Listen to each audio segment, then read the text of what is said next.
What is up, patrons? It's the Sound Alchemist here with Gersh1. and we are back at it to answer your patron questions on For the greater Patreon edition. So let's get right into it and start talking to you guys. Let's talk to Damien.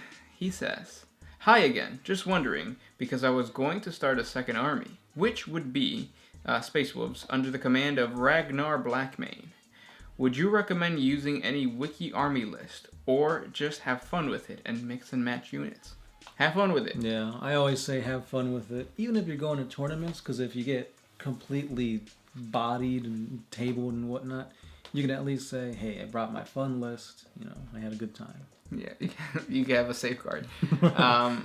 Behind those tiers. Yeah. No, but like always just like have fun with it. Mm-hmm. If your play group is a competitive play group, find a different play group. Yeah. Next question comes from Doom Mithri2s. I probably said that wrong. Doom 3STOS? I don't know. Hello, OMS. Thanks. Thanks, answer, and as always, keep up the great work. You're welcome. To be honest, I didn't know about the super glue first aid, but done some research, and there is a better and safer way of veterinary glue, like VetPod. Back to the original question. Okay, so what you're saying is like, because if you don't know, you asked before, like, what's the best way to go about not cutting your fingers when you're doing your own custom work? And I said, if you put super glue when you've already cut your finger, it just glues it together, the blood stops, squirting out, and you're fine. And also, if you put super glue beforehand, you have a layer of super glue that the knife has to go through in order to get to your skin, which is pretty nice. And then you get to peel it off with your mouth later, which is really satisfying. It's like popping pimples, but better. But anyways, okay, so back to the original question. How heretical does it sound if some random, most likely cursed founding, mixed gene seed and stuff, loyalist Space Marine chapter gets sucked into a warp storm, spit out next to a planet with some phase-in, phase-out phenomena? To spice things up, something happens and they really need to make an emergency landing, because warp and how it likes to complicate things up. So while transversing through the planet, they'll find some old space ark. Let's say those people left the Earth just before the end of the golden age of technology. That also crash landed because of the warp, and it's stuck on the planet as well as the Space Marines. The thing is, how ridiculous does it sound that after meeting the humans of the Ark, living with them, trying to survive on the planet for a few generations, the chapter goes from all is evil, purge it, to something like it's useful, yet don't say it out loud. AI. Oh, yeah. AI is useful. Okay. AI is evil, purge it. So then they say that AI is good. Let's go fully Dark Angels. Overall, their primary mission would be to fight for humankind and protecting it, but they also would hoard the technology, not to send it to the AdMech or something like that, but to use it for the betterment of humankind and the revival of the Big E. Yeah, there's a lot of different organizations that have bits and pieces of your lore already created within 40k. Mm-hmm. There's already an Ordo that wants to revive the Emperor. There's also an Ordo that wants to hoard technology, and then there's it's all just solid, really good, solid concepts. So if you wanna create that lore, go for it. Yeah, make everything make sense the way you explained it, and yeah, go with it. Sorry that I had to read all that. Last question is by Martin Valadez. Hola, OMS. How would you take a race from Sigmar and introduce it into the 40k universe? And also, now having almost 100k subs, how does it feel to hit another milestone in the channel? And what can we see in the future? Congrats, guys. Hennessy bottle poppin' time.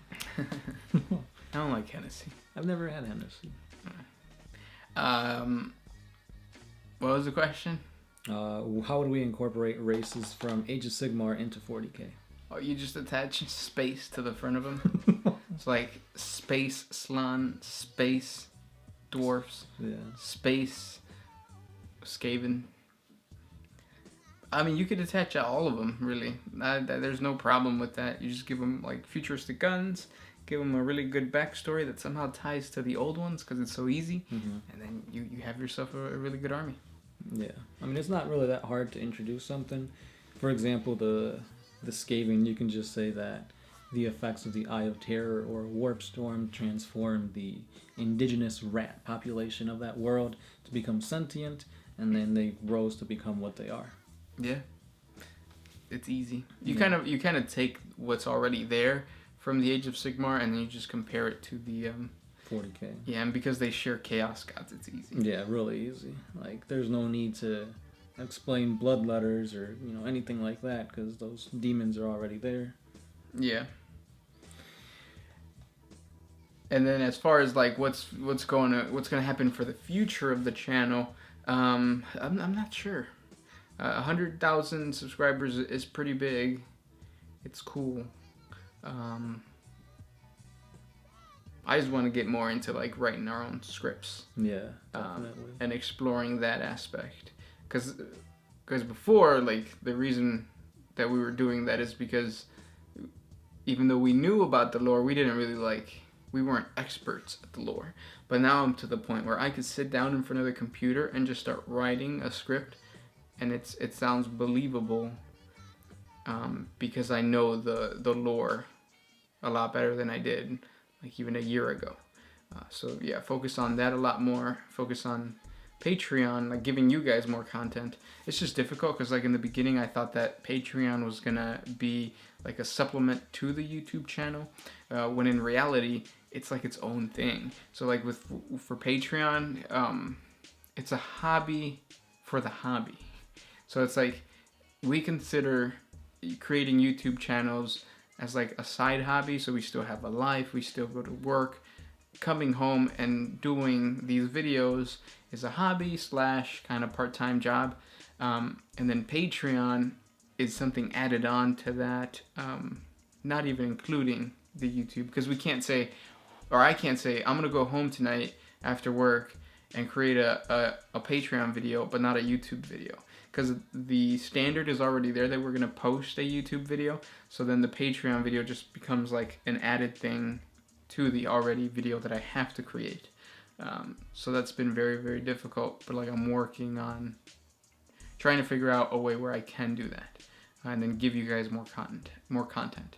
So now with more viewers, it complicates things a little bit more, because it's like the reward from posting an extra video on YouTube is much higher than posting a video on Patreon, because even though you guys are awesome and we love your support, at the end of the day, there's like 11 of you guys watching.